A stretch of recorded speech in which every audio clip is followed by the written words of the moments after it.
चलिए अब आपको सीधे लिए चलते हैं उत्तर प्रदेश के लखनऊ, जहां सीएम योगी आदित्यनाथ लाइव हैं और श्रद्धेय पंडित दीनदयाल जी की पुण्यतिथि कार्यक्रम में शामिल हुए हैं। ये सीधी तस्वीरें देखिए। आवश्यक जन सुविधाओं के अभाव में भटक रहा था। इसके लिए पंडित दीनदयाल उपाध्याय जी ने अनेक उदाहरण दिए। उन्होंने आदि शंकर का भी एक उल्लेख किया कि एक बार आदि शंकर एक घर में भिक्षाटन करने के लिए जाते हैं। वे जैसे ही भिक्षाटन के लिए आवाज लगाते हैं तो उन्होंने देखा कि शंकर की तब तक बहुत ख्याति हो चुकी थी। घर की महिला और घर का पुरुष नाम सुनकर के बहुत सारी भीख देने के नाम पर बहुत सारा द्रव्य और अन्य सामग्री उन्हें देने के लिए आया। सामने दाता खड़ा है, लेने वाला सामने शंकर के रूप में खड़ा है, लेकिन इसी दौरान उस घर के बगल में एक व्यक्ति की करा उनके कानों में सुनाई देती है, जो भूख से तड़प रहा है, करा रहा है। तो जैसे ही घर की मालकिन भिक्षा देने के लिए आगे बढ़ी, उन्होंने आदि शंकर से इस बात का अनुरोध किया कि आप हमें कृतार्थ करें से लेकर के। आदि शंकर ने अपनी झोली पीछे कर दी। उन्होंने कहा नहीं, मैं ऐसे घर की भिक्षा नहीं ले सकता जिनके मन में इतनी संवेदना न हो कि घर का बगल का व्यक्ति भूख से तड़प रहा है और हम केवल पाखंड करने के लिए, प्रोपेगेंडा करने के लिए मुझ जैसे ख्याति प्राप्त व्यक्ति को भिक्षा देने का एक ढोंग कर रहा हो, और मैं आपकी भिक्षा इसलिए नहीं ग्रहण कर सकता क्योंकि इससे मुझे पाप ज्यादा लगेगा, इससे आपको पुण्य नहीं लगने वाला है। ये बातें हमारे दैनिक जीवन में भी उतनी महत्वपूर्ण है। आप अक्सर देखते होंगे प्रधानमंत्री मोदी जी ने जब कहा था सबका साथ और सबके विकास का, तो समाज को एक साथ लेकर के चलने की एक नई प्रेरणा इसके अंदर है। पंडित दीनदयाल उपाध्याय जी ने इन्हीं बातों को अंत्योदय की बात कहकर के एक नई प्रेरणा प्रदान की थी, एक नया विचार दर्शन दिया था। हम अपने दैनिक जीवन में भी इस बात को देखते होंगे, पारिवारिक जीवन में भी आप देखते होंगे, सार्वजनिक जीवन में भी देखते होंगे। आप सब पास पास तो हैं लेकिन साथ साथ नहीं है, और जब भी व्यक्ति पास पास तो होता तो एकांकीपन महसूस करता है, डिप्रेशन का शिकार होता है। व्यक्ति का व्यक्तिगत डिप्रेशन हो या समाज का डिप्रेशन, यह अपने आप में एक बीमारी है।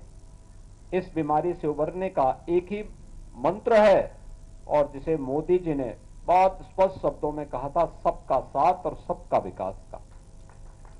ये सबका साथ सबका विकास पंडित दीनदयाल उपाध्याय जी का मंत्र है, और आज उस मंत्र का ही कमाल है कि देश के अंदर 4 करोड़ गरीबों के मकान बन गए। ये मकान पहले और दूसरे पंचवर्षीय योजना के अंतर्गत बन जाने चाहिए थे। मोदी जी ने मात्र 2 पंचवर्षीय योजना में 4 करोड़ लोगों के मकान बना दिए, 3 करोड़ नए लोगों के लिए मकान स्वीकृत कर लिए। 12 करोड़ गरीबों के घर में शौचालय बन गए। 10 करोड़ गरीबों को रसोई गैस के कनेक्शन मिल गए। 50 करोड़ लोगों को आयुष्मान भारत के अंदर 5 लाख रुपए प्रतिवर्ष स्वास्थ्य बीमा का कवर मिल गया। 80 करोड़ लोगों को फ्री में राशन की सुविधा का लाभ उनकी विपत्ति के समय उपलब्ध कराया गया। करोड़ों लोगों के घर में बिजली के कनेक्शन पहुंच गए। हर घर नल की योजना क्रियान्वित हो रही है। इसका एक पक्ष कि सरकार ने सोचा और अपने तंत्र के माध्यम से उसका प्रभावी क्रियान्वयन किया, और दूसरा पक्ष उसका यह भी है, जो लोग कर नहीं पाए वे प्रश्न क्या उठाते हैं कि साहब पाइप पहुंचाने के लिए सड़क खोदी गई लेकिन गड्ढे बंद नहीं हुए।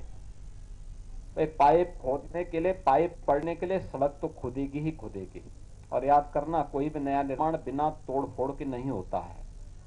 जब टूट फूट होगी फिर उसका निर्माण होगा, तब नया निर्माण आपके सामने फिर आएगा। और वही नकारात्मकता जो आप देख रहे होंगे, जो लोग कर नहीं पाए, आज वे महाकुंभ के बारे में वही दुष्प्रचार करते हैं। कहते हैं साहब वीआईपी दर्शन हो रहे हैं। वीआईपी दर्शन क्या हो रहे हैं?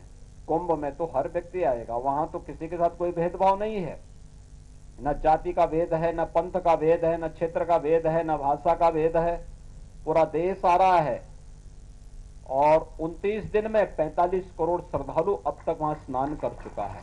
आप मुझे बताओ, भारत और चीन के बाद किसी देश के पास 45 करोड़ की आबादी निवास करती है क्या? और एक अस्थायी शहर में 45 करोड़ श्रद्धालु आकर के डुबकी लगा करके चला जाए तो इससे बड़ी बात और क्या हो सकती है। लेकिन जिनको नकारात्मकता फैलानी है, और नकारात्मकता फैलाने वाले कौन लोग हैं?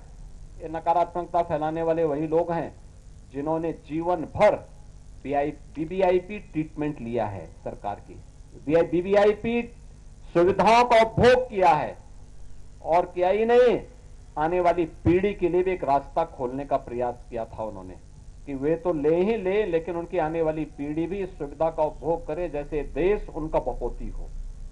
ये वही लोग हैं जो नकारात्मक पैदा करके भारत और सनातन धर्म के विरोध में अपने आप को सदैव खड़ा कर, सदैव उसके खिलाफ दुष्प्रचार करने में मशगूल रहते हैं। ये वही लोग हैं जिस प्रकार का दुष्प्रचार कर रहे हैं। 4 करोड़ परिवारों को मकान मिल गए, उनके सिर ढकने के लिए एक आवास मिला, पहली बार मिला। कहते साहब अभी इतने लोग बाकी हैं। अरे हमने 4 करोड़ दे दिए हैं, बाकी जो बचेंगे 3 करोड़ उन लोगों के लिए मकान स्वीकृत कर लिए गए हैं, वह भी बहुत जल्दी बनने वाला है। और इसलिए आज के इस परिप्रेक्ष्य में पंडित दीनदयाल उपाध्याय जी की प्रासंगिकता, उनके विचार दर्शन की प्रासंगिकता उतनी ही महत्वपूर्ण है, जिन्होंने हमें इस बात के लिए प्रेरित किया था कि नहीं, हमें पास पास भी रहना है और साथ साथ भी चलना है।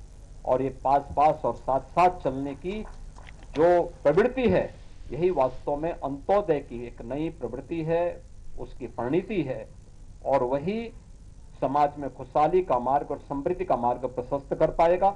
आज के इस अवसर पर मैं पंडित दीनदयाल उपाध्याय जी की इस पावन पुण्यतिथि के अवसर पर उनकी पुण्य स्मृति को नमन करता हूं, उन्हें प्रदेश सरकार की ओर से विनम्र श्रद्धांजलि अर्पित करता हूं।